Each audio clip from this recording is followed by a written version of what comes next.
Who are you? Carnality? No. Okay.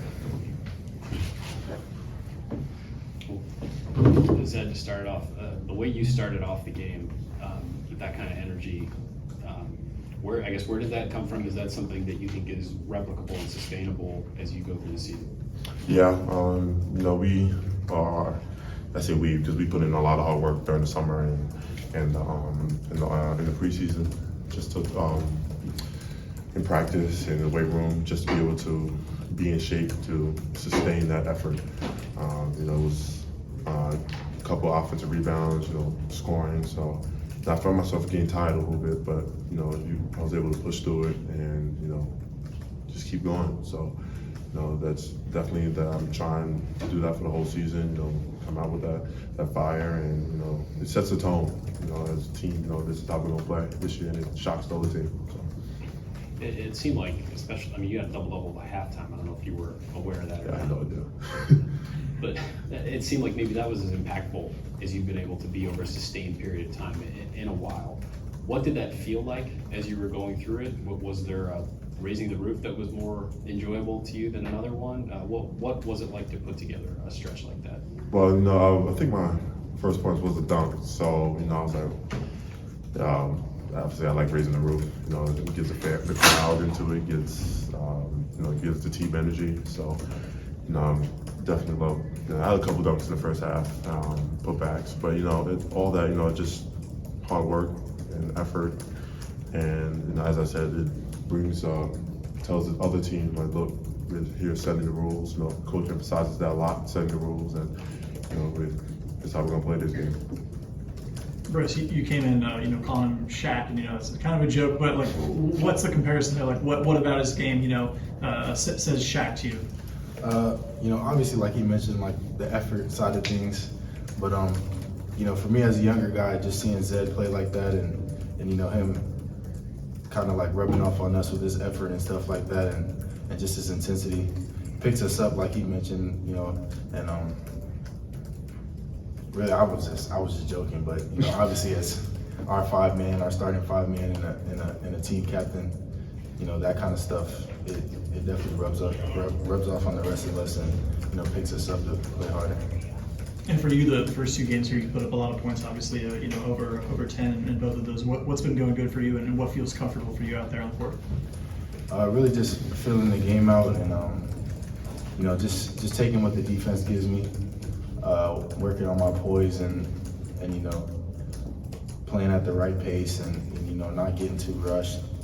But really, like I mentioned, just taking what the defense gives me and getting to my spots and stuff like that. Our coaches put a big emphasis on offensive rebounding and crashing the glass. So, like effort plays and getting some dirty work done has also helped me. For either of you guys, in the first half, defensively, you were really making them struggle to kind of penetrate and get into the post. They were taking a lot of shots real late in the shot clock because they were just having a real hard time getting an open look. How much progress do you think you've made since practice started till now on the defensive end, and how much more work do you have to go? We definitely made a lot of progress. The coaching staff and scout team definitely prepared us really well for this game. Went through a lot of the actions that they run, and how they like to throw the ball on the post, and sometimes they shoot a lot of threes early in the clock. So I think we came to this game well prepared for what they were running, and it showed. We guarded them well in the first half, and yeah.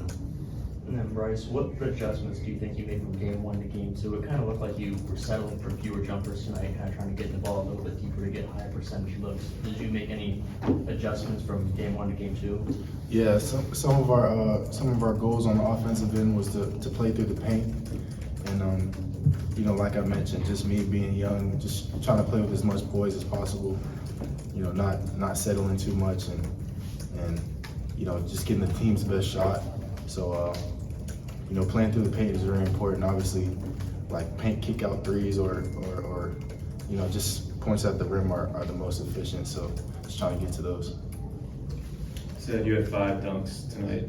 When you have a game like that, does one just feed off the other? I mean, how do they keep coming in that kind of situation? You know, my teammates found me in the right position. You know, they were driving to the hoop. You know, I was down there, and they found me. And I'm 6'8", so it doesn't really a lot of effort to go up there and dunk it. But you know, as I said, the teammates found me in the right spot, and that's how I was able to get those 5 dunks. I have a feeling that Chris Holman might have mentioned you guys had 14 turnovers. Yeah.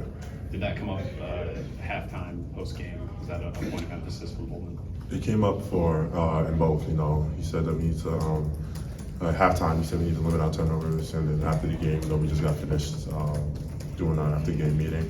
He said, we turned the ball away a little bit too much this game. We got to work on taking care of the ball and value the ball more. Because when you turn the ball over, you're not getting shots at the rim or scoring the ball. So we're definitely gonna work on that tomorrow. Said dunks, 3-pointers. What gets you to raise the roof more? Dunks for sure. Dunks. Raising the roof is only for dunks. 3-pointer. I'm thinking I'm not gonna do nothing for threes. Just gonna do like a little celebration with the hand. But that's definitely dunks is for. So the juice is still on the dunks. Yeah, the juice. Raising the roof is only for the dunks. Yeah. And you've been doing this for a while now. When you play teams that are clearly overmatched, you're up big at halftime. When you guys go back and watch the film, what are you looking at to refine the game? I assume you can get away with a lot of things in a game like this that you won't further down the line. So what do you guys have to look at to make sure, okay, these are things that, we got away with it here, but we can't get away with it. Yeah. Because obviously, this is the Big Ten schedule. So in the Big Ten schedule, it's a lot harder, and even some of the upcoming games that we have is going to be a lot tougher that we won't get away with, like stuff on defense. Our ball screen coverage, or as I said, turning the ball over. So when they watch the film, the coaches do a really good job of breaking down the film, giving us our individual clips, and telling us what we need to work on, and we emphasize that for the next practice, all the practices coming up. And Bryce, similarly for you, obviously this is only game 2 of college, but when you go back and watch this game, how do you evaluate how you played, knowing you guys had your way with a lot of things, and just giving the opponent? Yeah, like you mentioned, for sure, you can get away with a lot of things, but I think for us, we really kind of want to focus on just sustaining our effort throughout the whole game. Our coach mentioned that the second half of the game was like a close game. Like if we set it to 0-0, it would have been a close game. So just sustaining our effort and keep finishing possessions and getting stops like that and kills is going to be something important for us moving on. Like Zed said, our schedule obviously gets harder. So stuff like that, just focusing on the details, defensive end, and obviously executing on the offensive end, staying away from turnovers and stuff like that.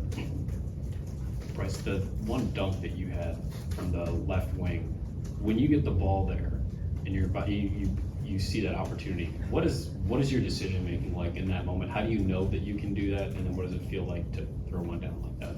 Yeah, so I came off the handoff from Roddy, and my guy was trailing me a little bit, so I beat the first defender, and I had Felix right here, so I had to read his defender, and he kind of hesitated a little bit, so I just rose up. Yeah, that was tough. All right, one more question. That was insane. What is it like making those reads at this level? I'm sure you could probably do that in every possession last year going against, and I know that the competition's only going to get more difficult, but what is it like making those reads and having to go through all those things you just talked about really quickly to decide if you can get to the rim for something like that? Yeah, like I've been mentioning the whole time, I think it's definitely a poise thing. Something I've been working on, in my individual workouts and stuff like that, because really you can have as many sets as you want, but if you can't read the game, it's not going to get you anywhere. So just making those simple reads, and if he were to step up, me just making the simple play and giving it to Felix. So it's definitely, the game moves a lot faster and stuff like that, obviously, as you move up high school to college. But that's definitely something that's been important for me in preseason and now as the season started. All right, thank you guys. But you would never know me like that. Now you got that hit, Rick, boy. think that was the highest you raised the roof since. Yeah, no, yeah, I almost ran on the court. Almost got attacked. That'd have been a great way to get attacked. Yeah, almost didn't do that.